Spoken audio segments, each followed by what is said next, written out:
there. Joining me on the set is Damien Lecomte, a political scientist and researcher from Paris's Sorbonne University. Is it time for the left to already be toasting? Do we really have confidence that this alliance will fare better than the previous one that we had seen 7 months ago that collapsed, the NUPIS or NUP, depending on how you pronounce it? Well, the fact that the left-wing parties succeeded to reach this alliance prove the gravity of the situation and the danger that the far right is right now for the political life.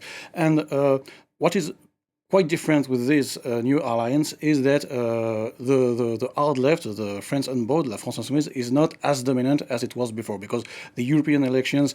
They have more seats. Yes, there are more seats, but they no longer have the majority of the seats. And so the Greens and the Socialists, the two of them have the majority with the two of them. So, and Jean-Luc Mélenchon is clearly no longer the leading candidate for Prime Minister. He is not as an obvious candidate as he was in 2022, because he has appeared to be a far more divisive figure, and he is not as consensual as he could be in 2022. How indicative is this of the French public? On the one hand, we have the far-right National Rally.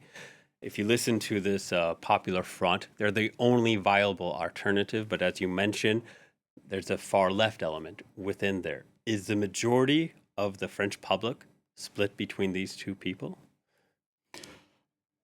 In the presidential election, there was a clear domination of three candidates. That was Emmanuel Macron, Marine Le Pen for the far right, and Jean-Luc Mélenchon for the hard left.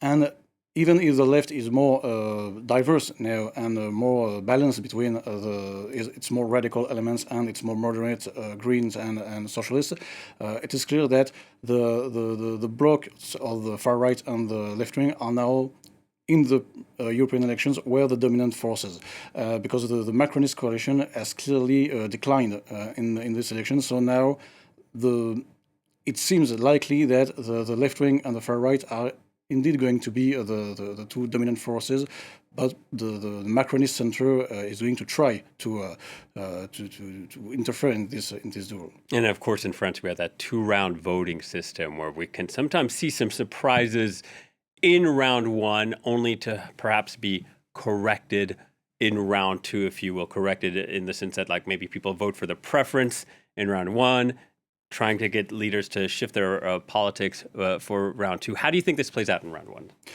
Well, what is interesting here is that this majority system for a long time has been an obstacle for the far right to have more seats in parliament. But maybe we have reached the point that it's going to boost the election of more far right members in National Assembly. What is going to be very, very difficult for the Macronist candidates, for the presidential coalition candidates, is precisely to reach the second round, because as we can see in the European elections, they will have difficulty to reach the second round, to be first or second in the majority of constituencies. So at this point, of course, things can evolve, but at this point, we can expect that the majority of second rounds will be between far right and the left-wing coalitions, and maybe in some constituencies the Macronists will try to be in the second round, but it's going to be more difficult for them this time. So did Macron misplay his hand here? Well, Emmanuel Macron clearly hopes to provoke a rally with the flag effect and to take his opponents by surprise, but probably he did not expect the left to achieve a new alliance like that. So yes, it is clear that the president has taken a very hazardous risk. All right. Damien, thank you very much for your time. Damien Lecomte from Sorbonne University. Thank you.